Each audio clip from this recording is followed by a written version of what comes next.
नमस्कार, मैं हूं मनुप्रिया तिवारी। आप देख रहे हैं दैनिक अयोध्या टाइम्स न्यूज चैनल। समस्या आपकी, प्रयास हमारा। शहर व सरकार की खास बड़ी खबरें हमारे साथ।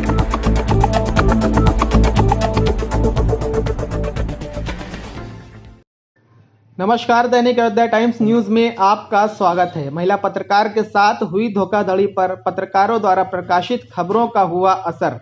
राजधानी लखनऊ में महिला पत्रकार के साथ धोखाधड़ी कर उसे गारंटर बताकर उसकी ही आईडी पर गाड़ी फाइनेंस की गई थी, जिस पर महिला पत्रकार द्वारा थाने पर तहरीर भी दी गई, जिस पर थाने द्वारा महिला को 3 दिन तक उसकी कंप्लेन दर्ज कर आरोपियों से गाड़ी लाकर थाने में खड़ी कराने व आरोपियों पर कार्रवाई करने का आश्वासन दिया, जिस पर 22/12/2020 तक महिला की तहरीर पर जब कोई कार्रवाई नहीं हुई तो महिला ने इसका कारण जानना चाहा, जिस पर थाने में मौजूद उप निरीक्षक अखिलेश द्वारा महिला से गाली गलौज की व महिला पत्रकार को लज्जित किया और महिला पत्रकार को धक्का मारा और धमकाते हुए कहा, थाने से भाग जा, अन्यथा तुझे किसी अन्य मुकदमे में जेल भेज दूंगा। जिस पर महिला पत्रकार ने पत्रकारों व आला अधिकारियों से अपनी फरियाद की और पूरे मामले से अवगत कराया, जिस पर आला अधिकारियों द्वारा संबंधित थाना मड़ियाओं को 23/12/2020 को आदेशित कर आरोपियों के विरुद्ध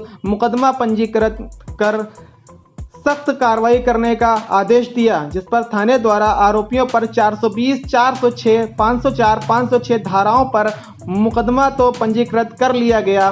पर अब देखना यह है कि थाने द्वारा आरोपियों पर आगे की कार्रवाई कब की जाएगी या फिर सिर्फ मुकदमा पंजीकृत कर मामले को ठंडे बस्ते में डाल दिया जाता है। वहीं सवाल ये भी उठता है कि उप निरीक्षक अखिलेश द्वारा महिला पत्रकार से जो अभद्रता, गाली गलौज व धक्का मुक्की की गई, क्या उस पर आला अधिकारी कुछ संज्ञान लेंगे? बताते चले कि मामला 17/12/2020 का गाड़ी के संबंध में हुआ था, जिस पर महिला पत्रकार ने तहरीर भी दी थी, जिस पर थाने द्वारा आरोपियों को बुलाकर थाने पर उनसे लिखित पत्र भी लिया गया, जिस पर आरोपियों ने अपनी गवाहों की मौजूदगी व हस्ताक्षर के साथ लिखित में थाने को दिया कि 18/12/2020 को गाड़ी थाने पर जमा करेंगे, जिस पर आरोपियों को थाने द्वारा 1 दिन का समय भी दिया गया था, जो कि साक्ष्य के आधार पर लिखित में मौजूद है। जब मामले पर पत्रकारों द्वारा जानकारी मांगी जा रही थी तो उप निरीक्षक द्वारा लोगों को मामले से गुमराह कर महिला के पति पत्नी के विवाद को बताकर जमीनी विवाद बताया गया,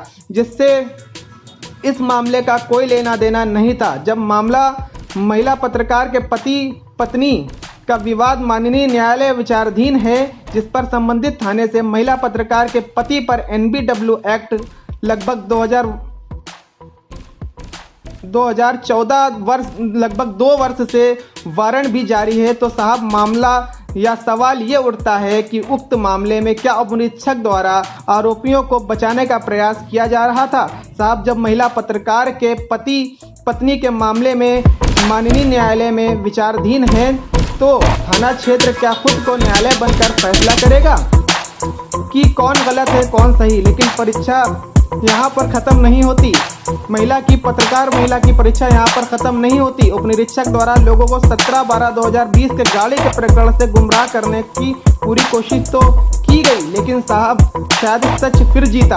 लेकिन साहब शायद यह भूल गए थे कि महिला ने थाने में लिखित तहरीर दी, जिसकी दूसरी कॉपी व थाने द्वारा आरोपियों से लिखाए गए पत्र की कॉपी महिला पत्रकार के पास भी मौजूद है, जिस पर दिनांक 17/12 आरोपियों द्वारा लिखाए गए पत्र 18/12/2020 भी लिखा है। गुमराह करने के बावजूद कलम के सिपाहियों ने अपने कलम की ताकत से पीड़ित महिला पत्रकार को न्याय दिलाया और आरोपियों पर गंभीर धारा में मुकदमा भी दर्ज हुआ।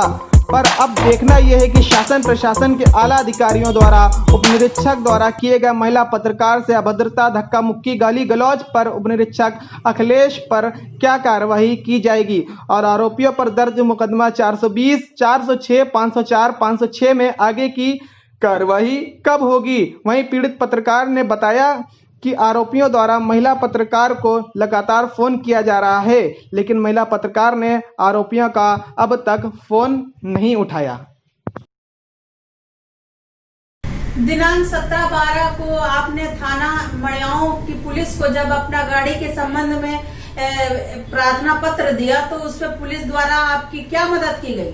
मेरी कोई मदद नहीं की गई। मुझे सुबह शाम कई दिन तक के टहलाया गया। जब मैं बहुत ज्यादा परेशान हो गई तो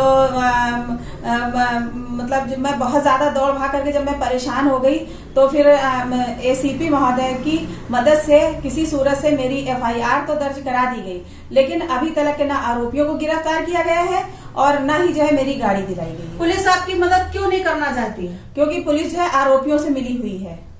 ये आप कैसे कह सकती हैं? क्योंकि जो है क्या कहते हैं, जो गलतियां मैंने की नहीं, मैं कभी थाने पे जाती नहीं हूँ, कभी मैंने किसी तरह की कोई बात नहीं की, मेरे चरित्र पे कीचड़ उछाला गया ताकि जो है हम इस मामले से मतलब बिल्कुल भाग जाएं और किसी तरह से हम अपनी फरियाद वहां पे ना करने पाए और मेरी एफआईआर ना लिखी जाए। इस वजह से उन लोगों ने मेरे चरित्र पे कीचड़ उछाला कि मैं अपनी इज्जत से डर जाऊंगी और थाने वाले मुझे भगा दें और मेरा कोई काम ना हो।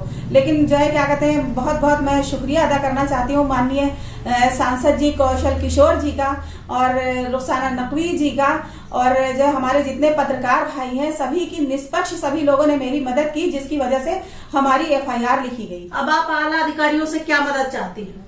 आगे भी हम जो हमें परेशानी है, हम चाहते हैं कि हमारे एफआईआर लिखी जाए और आरोपियों को गिरफ्तार किया जाए, हमें मदद मिले और जो मेरे ऊपर